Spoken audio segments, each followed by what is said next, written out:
society has taught a lot of us that like our bodies, we're taught to cover up our bodies, to not wear colors, to not be vibrant, to be bold. And I am just like, to hell with that. You know, I think it's important to honor your individuality and honor the unique beauty that is you.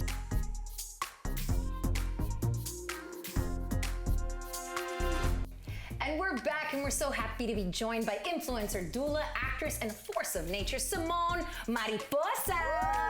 Simone, how are you? Thank you so much for joining us. You're looking like a butterfly, like your last name. Oh, you already know. You already know. I'm so honored to be here. Thank you all for having me. I'm super excited. So tell us a little bit of how everything started.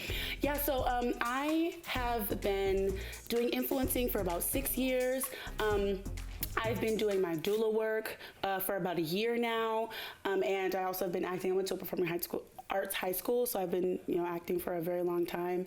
And I guess I'm just super passionate about inspiring people and motivating people to live their purpose. And I think through those like avenues of my career, I've really been able to do so. So it's really interesting to have that blend, but like it's multifaceted, and that's part of who I am. Of course. And when you started your Instagram and social media platforms, did you start with body positivity or did it go into that? How was that journey? I started off with fashion, actually. I mean, I love to dress cute. I try. And people were inspired by my outfits. You know, I'm a plus size woman, and society has taught a lot of us that like our bodies, we're taught to cover up our bodies, to not wear colors, to not be vibrant, to be bold. And I am just like, to hell with that. You know, I think it's important to honor your individuality and honor the unique beauty that is you. So from there, people are like, "Ooh, I like what she has on," and then like it really almost came to me, which is really interesting. But I'm grateful nonetheless. I love that. How did you get into being a doula? Like, how's that journey been for you? Tell us about your first experience. Yeah, so my mother has worked in like reproductive health for a really long time, like since I was born, and she's also a doula as well.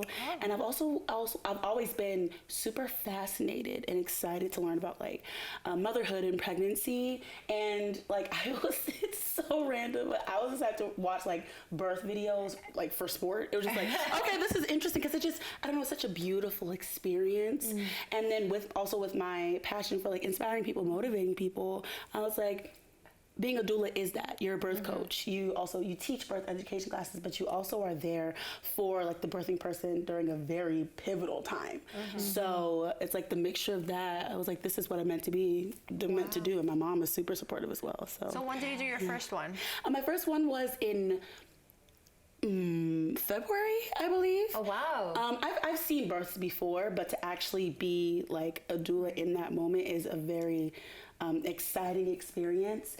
You know, you are given the task of keeping someone calm during something that's very painful. Like, it's not fun. Like, labor's not fun, but like, being that anchor for them, that emotional and even spiritual support for them is like a beautiful experience. That's amazing. That's amazing. It was awesome. It was awesome. How do they trust you? You know, how does that process go? When you have a client who's like, I don't know, like in this state of like fret and stress and anxiety, they look to us for that stability. So it's like, I have to be stable in myself. They look to me for that type of support. And if I can trust myself, they can sense that. They sense when someone has a strong sense of self. So they're able to like draw into that for themselves. And then. Wow, that's crazy. You mentioned trusting, and I feel like, I don't know if you've noticed this, but both of your things that you do kind of go hand in hand.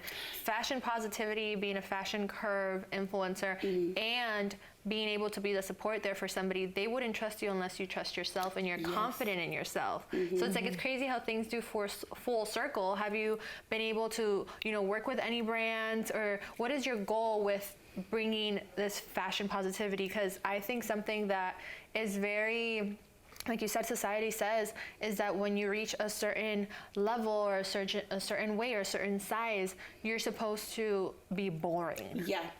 And that's not realistic. Like, that's not fun. Also, like, I think there's also this idea that like being fat, because like I use the word fat, I'm very comfortable with it just because it's been like a tool to hurt people for so long, and like I reclaim that word. So like there's this idea that fat people are older. And that we're like, even if you look at like fashion trends, right? Like the popular, like growing up, I grew up fat. Growing up, there was only like Lane Bryant. And Lane Bryant is like for like a matronly type of or it's like the Very banker blank. one. Thank you so much for being here. We learned so much, and we can't wait to see what you do with acting, with your influencer, and with your doula work.